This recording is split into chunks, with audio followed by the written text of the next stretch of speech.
Et nous accueillons maintenant un ancien trader qui a aussi été consultant pour des gouvernements, des ONG, des multinationales. Un trader qui, depuis 2021, s'intéresse à vulgariser l'économie. Il le fait notamment sur YouTube ou dans un mouvement qui s'appelle Agissons. L'économie à vulgariser et aussi les mécanismes de croissance-décroissance. Et ça va justement être l'un des sujets qu'il va aborder. On accueille Victor Canilla, que je vous propose d'applaudir. Victor, on vous écoute.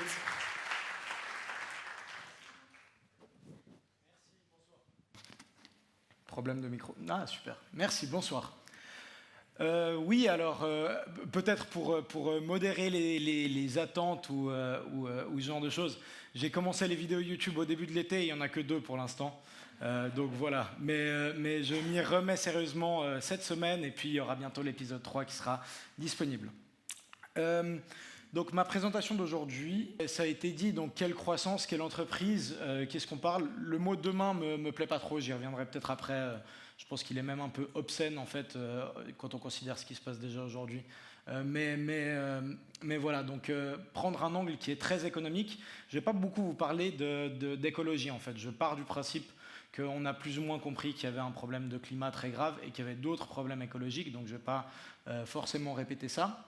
Et puis aller plus sur des thématiques de technologie et d'économie comme mes 2 co-conférenciers ont fait. Donc en 3 parties, l'économie d'aujourd'hui, faire le constat, je pense que c'est quand même assez indispensable de partir sur de bonnes bases et d'être d'accord sur de quel sujet on est en train de parler et quel diagnostic on fait. Les entreprises, des David et des Goliath, vous connaissez l'histoire biblique, hein, le petit soldat contre le grand, et est-ce que le petit peut battre le grand et à quelles conditions? Et puis quelle entreprise cela pourrait nous donner au XXIe siècle. Donc, on commence par ce monsieur, John Maynard Keynes, 1930, il avait écrit un truc qui disait au XXIe siècle, 15 heures de travail hebdomadaire suffiront et nous nous tournerons vers la question de l'utilisation de la liberté générée par l'émancipation des besoins économiques de base. Bon, il s'est bien planté quand même, hein. Mais c'est peut-être l'économiste le plus influent de tous les temps, donc c'était pas un idiot. C'est important de comprendre pourquoi il s'est planté. Et d'essayer de voir qu'est-ce qui a joué en la défaveur de cette réduction du temps de travail qui était promise par les améliorations technologiques.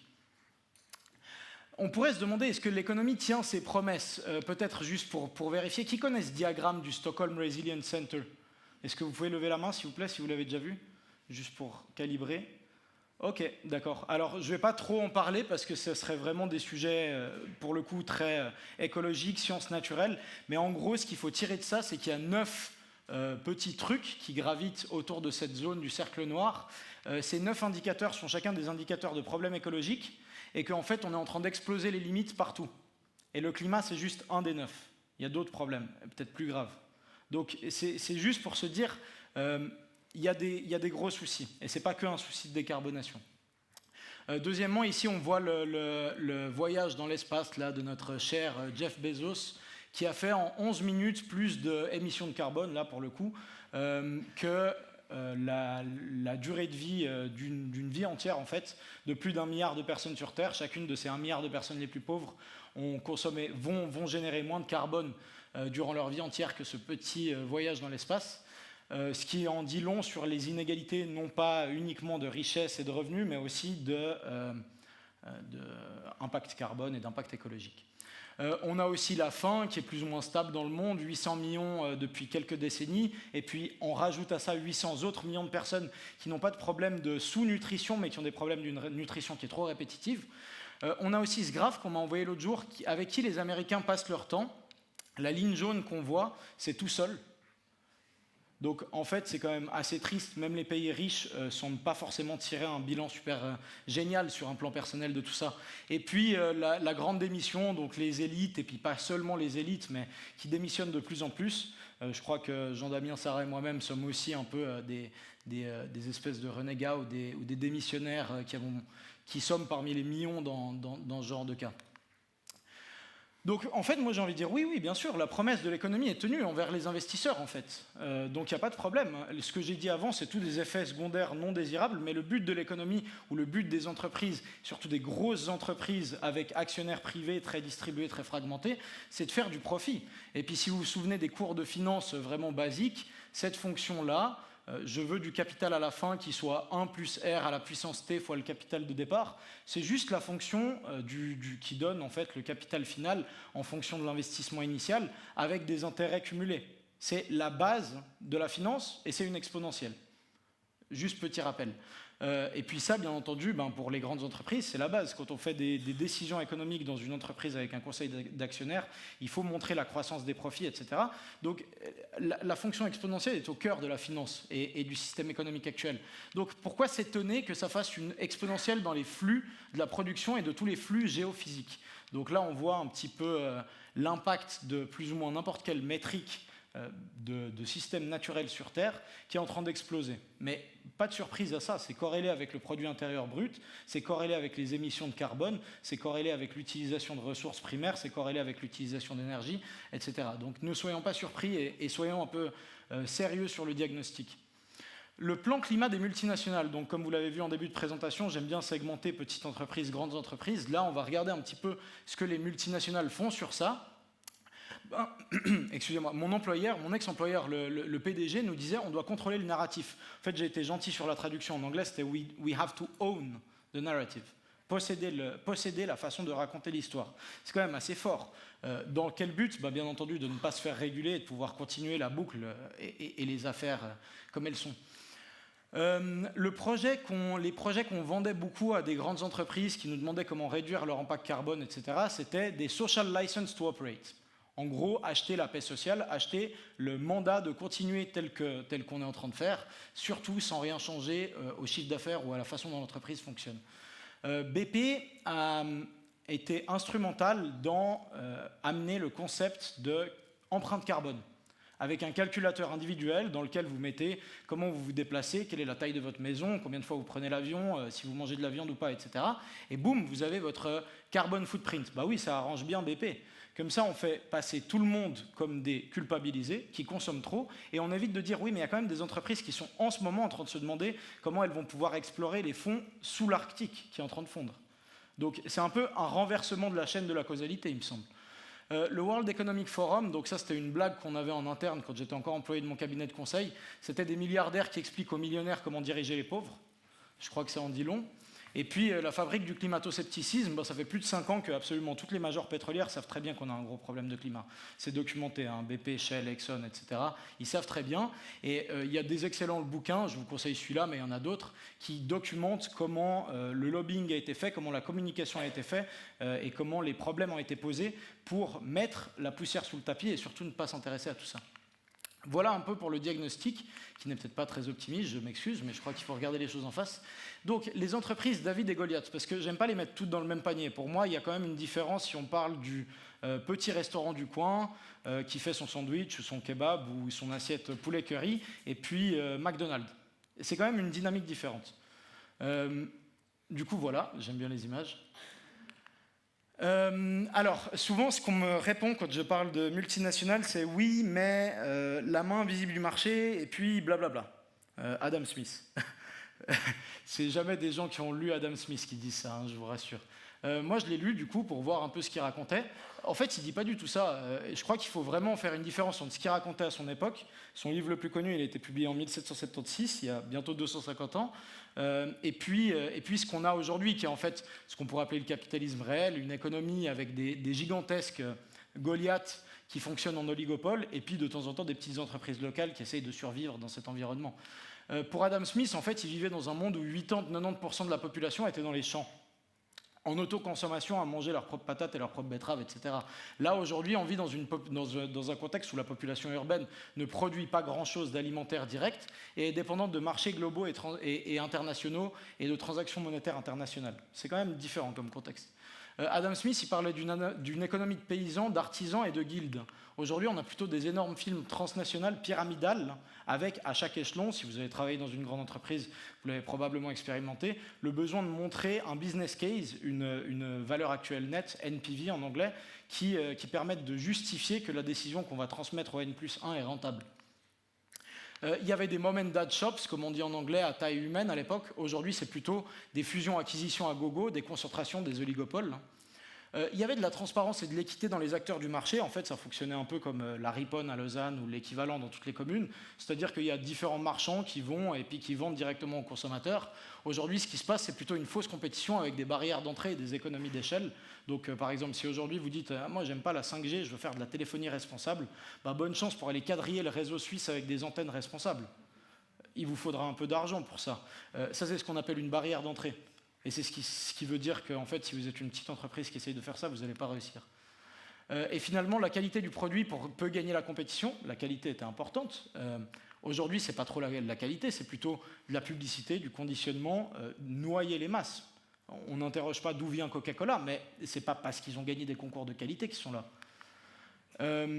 Pardon, j'ai dit le dernier, mais il reste encore 2 points de chaque côté. Les contacts quasi directs entre la production et la consommation et la pression sociale et les produits familiers, ça c'était très important, c'est-à-dire qu'on ne va pas aller vendre des saloperies aux voisins parce qu'on sait qu'il va revenir après. Aujourd'hui, on a des marchands intermédiaires extrêmement opaques. Avant, on l'a vu avec la question sur l'impression, email, imprimé, etc. En fait, on n'en sait rien. Qu'est-ce qui est plus facile ? Je crois que Jean-Damien t'a très bien répondu. On ne sait pas. C'est très difficile à dire. Il y a de l'opacité partout dans les chaînes intermédiaires, etc. Et puis finalement, on avait un État relativement gentil, en fait, qui devait un peu s'enlever, etc. Alors que là, l'État et le contrôle politique est quand même vachement biaisé en faveur des gros. Mais ça, je vais y revenir maintenant. Bon, je vous ai dit, j'aime bien les images. Et puis j'ai appelé ma chaîne YouTube Kraken Débrief parce que je crois que le Kraken et les gros poulpes, ça parle avec tous ces tentacules. C'est un peu les pouvoirs des multinationales, le business as usual des multinationales. Vouez votre avenir. Franchement, je trouve que j'ai été gentil. Parce que le sous-marin, là, ce n'est pas le cas de tout le monde. Si on voulait faire une métaphore sur comment l'humanité se comporte aujourd'hui, il y en a plutôt qui sont en apnée dans cette situation. Du coup, quelles sont les armes de ces espèces de mastodontes qui contrôlent l'économie internationale ? Bon, le cash, la mobilité du capital, les dizaines de milliers d'employés très organisés, etc.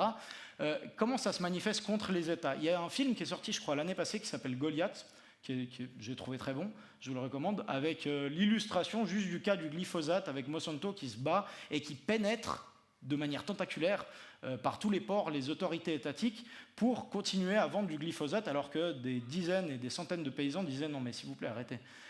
Du coup, il y a la chantage de la mobilité et de la course vers le bas, la fiscalité, les grèves du capital. Donc on sait que les États sont mis en concurrence et les cantons aussi sont mis en concurrence pour tout le temps faire des fleurs aux gros qui vont avoir la bonté de s'installer chez nous et de nous offrir de l'emploi, ou en tout cas ça c'est le pitch de vente.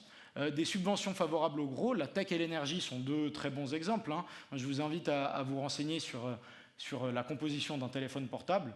Il y a le tableau de Mendeleïev entier là-dedans. Et puis pour développer des puces à Wi-Fi, des semi-conducteurs, du silicium, des machins, il a fallu des décennies d'argent public qui finance de la recherche publique avant que tout ça puisse être breveté et employé dans des utilisations commerciales. Donc ça, c'est des formes de subventions qui sont collectivisées par les autorités publiques jusqu'à qu'elles deviennent rentables, qu'une start-up dépose un brevet, soit acquise par un gros et ça part en profit privé.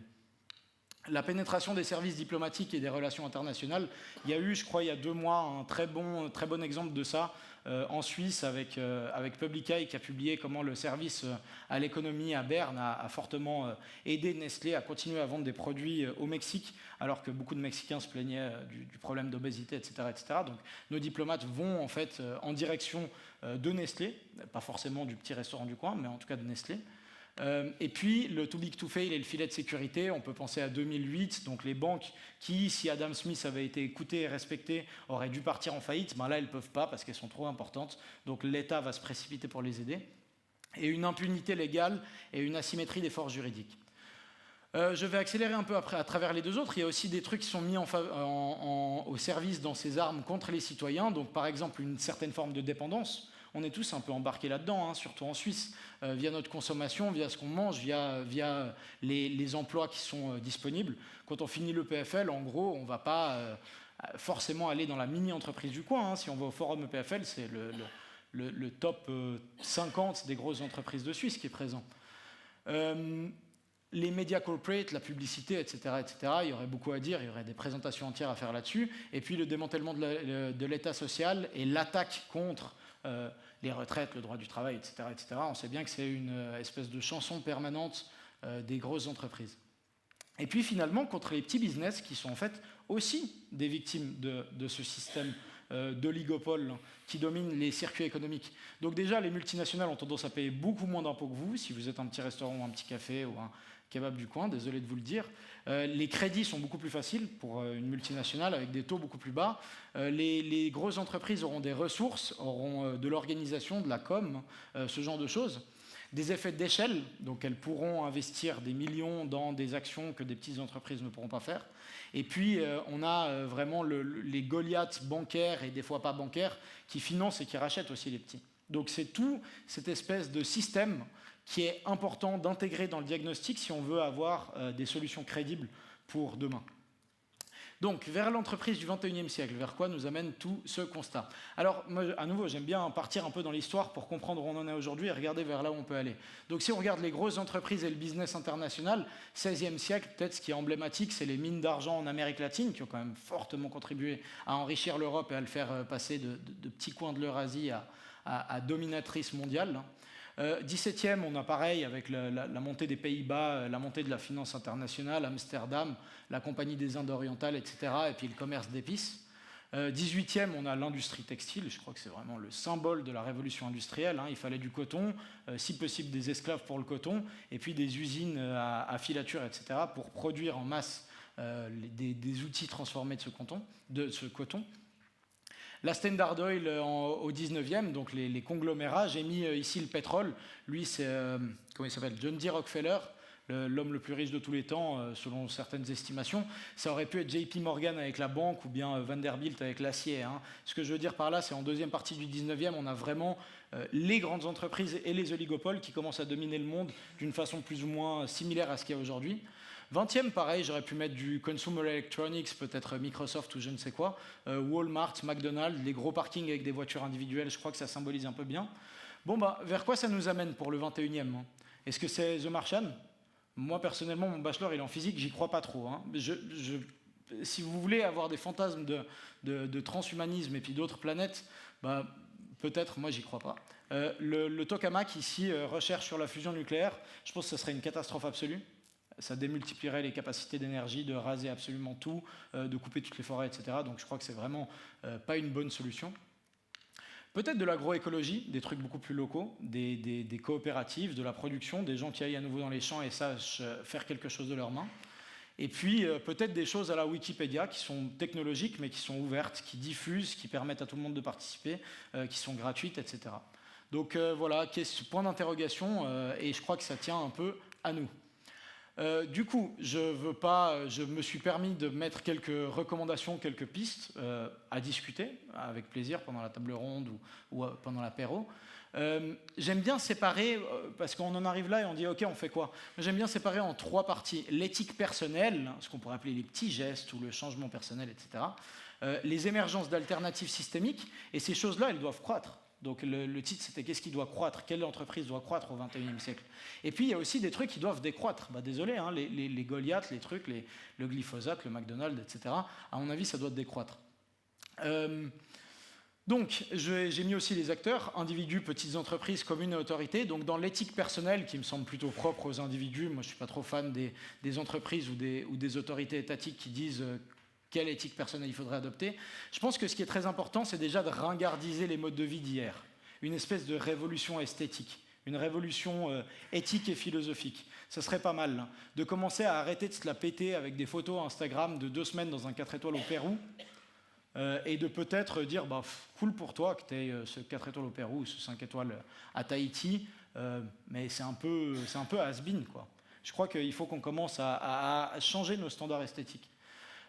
Apprendre d'autres cultures, ça c'était un prof de l'université de Lausanne qui m'avait dit, moi je commence à publier de plus en plus de chamans, Dominique Bourg, parce que peut-être qu'eux ils ont compris des trucs que nous on n'a pas compris, excusez-moi, et c'est très sérieux en fait. Il m'a dit qu'un de ces peuples natifs d'Amérique latine qui avaient survécu aujourd'hui appelait les Européens les petits frères. C'est quand même assez beau, ça veut dire on les a massacrés. On vit aujourd'hui de la richesse héritée de tout ça, mais en fait, ils ne nous haïssent pas, selon ce chaman, c'est plutôt, en fait, vous n'avez pas bien compris. qu'est-ce qui était beau et qu'est-ce qui était bien. Je trouve ça assez puissant. Voir la Matrice, référence au film Matrix, pour ceux qui l'ont vu, donc se désendoctriner, lire, creuser des sujets et arracher du temps. Je crois qu'il y a vraiment quelque chose à faire là, de pouvoir sortir un peu des roues de hamster carriéristes, de la consommation, des flux tendus, de l'emploi du temps ultra chargé, et de temps en temps prendre un sabbatique, de temps en temps ne pas toucher à son smartphone pendant 48 heures. Ce genre de truc, je crois vraiment que c'est une reconfiguration utile. Dans les alternatives systémiques, je crois qu'il faut que je accélère un petit peu, donc je ne vais pas toutes les dire, mais je crois qu'il faut s'engager, si vous êtes un individu, rentrer dans des mouvements politiques, rentrer dans des mouvements associatifs, rentrer dans des choses, par exemple Agissons. Mettez-vous en réseau, renseignez-vous sur ce qui existe déjà, il y a déjà plein de bonnes idées, on l'a vu au forum, dans l'apéro, vous le verrez à nouveau si vous n'avez pas eu le temps, il y a vraiment des trucs bien qui se passent. Et puis partagez les informations quand vous les avez. Je crois qu'à l'échelle des petites entreprises, moi je crois beaucoup au nouveau mode de gouvernance, l'économie sociale et solidaire. On a aussi Aprévo qui a un stand, donc ils peuvent vous renseigner bien mieux que moi là-dessus. Les SCIP et les SCOP, comme ils appellent ça en France, les sociétés coopératives d'intérêt public. Je crois qu'il y a vraiment des modèles d'avenir d'en dire, en fait, c'est pas parce que des gens ont apporté du capital qu'ils ont besoin de décider de tout ce qui se passe dans la structure de l'entreprise. Il y aurait aussi des autres personnes, des autres parties prenantes dans l'entreprise qui ont leur mot à dire, notamment les personnes qui y travaillent. Le mécénat, je pense que si vous êtes des petites entreprises et qu'il y a des mouvements qui vous plaisent, vous pouvez aussi les alimenter, les aider. Et puis, jouez pas sur le terrain de jeu de Goliath, vous allez perdre. Mais mettez-vous plutôt dans des arguments de local, de qualité. On l'a vu par exemple avec l'argument, le business des machines à laver qui fait des choses mieux. Je crois que là, il y a peut-être des alternatives qui pourraient être intéressantes. Pour les communes, franchement, je ne connais pas très bien, donc je ne veux pas trop vous faire la leçon ou vous dire quoi faire. Mais je pense que promouvoir ces structures d'économie sociale et solidaire, ce serait très intéressant. Elles ont besoin d'aide. Par exemple, pour les startups, moi, ça me tue un petit peu qu'avec l'EPFL, avec tout l'argent qui est mis dans la recherche, qu'on ait encore des startups comme Société Anonyme qui aillent privatiser ça et qui rêvent d'être la prochaine licorne suisse, qui mettent dans leur poche privée des décennies de travail collectif de recherche. Donc on pourrait très bien dire que en fait, nos universités locales et nos écoles, quand elles ont des productions économiques qui en sortent, elles ne soient pas structurées en société anonyme, mais elles le soient plutôt en société coopérative, par exemple. Les communs, y compris digital et algorithmique, et l'implication citoyenne démocratique. Je pense qu'il faut aussi attaquer les Goliaths, soyons honnêtes, qu'il faut des blocages, qu'il faut des boycotts, qu'il faut de la résistance civile, qu'il faut des actions, qu'il faut mieux choisir sa carrière, ne pas aller dans ce qui paye le mieux, etc. Et puis peut-être empreinte de carrière au lieu de empreinte carbone que BP proposait, ça pourrait être pas mal. Moi j'ai croisé des gens qui étaient cadres à Shell par exemple, qui faisaient des trucs dégueulasses dans le gaz au Mozambique et qui disaient être vegan. Hein. Donc ça ne s'arrête pas à la consommation et au supermarché l'empreinte. L'organisation en réseau coopératif d'entraide post-compétition, bon bref, je vous passe les détails. Peut-être s'il y en a un à piquer là-dessus. Les mesures de transition de la commune, on a aussi des gens qui connaissent très bien le revenu de transition écologique, par exemple, et des supports aux reconversions, parce qu'on a besoin d'aider des gens qui veulent changer, qui veulent se sortir de leur carrière dans la banque, qui veulent se sortir de leur non-alternative après les études, des étudiants qui ont 22 ans, qui sont en fin de PFL, qui viennent me voir et qui disent je peux faire quoi ? J'ai envie de leur dire je suis désolé, c'est vrai qu'il n'y a pas grand-chose. Donc il faudrait des structures pour les aider à se reconvertir et à avoir des jobs plus éthiques. Voilà, pour en savoir plus, j'ai mis mon email, je suis disponible sur LinkedIn, il y a ma chaîne YouTube Kraken Débrief, je mets mon badge Agissons, et puis on a un stand si vous voulez venir voir, et puis j'ai mis quelques livres au cas où les diapos seront distribués. C'est avec un très fort accent sur l'histoire économique parce que ça m'intéresse beaucoup, et peut-être s'il y en a un à recommander chaleureusement, je dirais Amitav Ghosh de Nutmeg Curse, pour l'instant que en anglais, La malédiction de la muscade, c'est joli aussi comme titre, donc de creuser un peu de où vient la richesse européenne et notamment le commerce des épices, etc. Voilà, merci. Merci beaucoup Victor, bravo.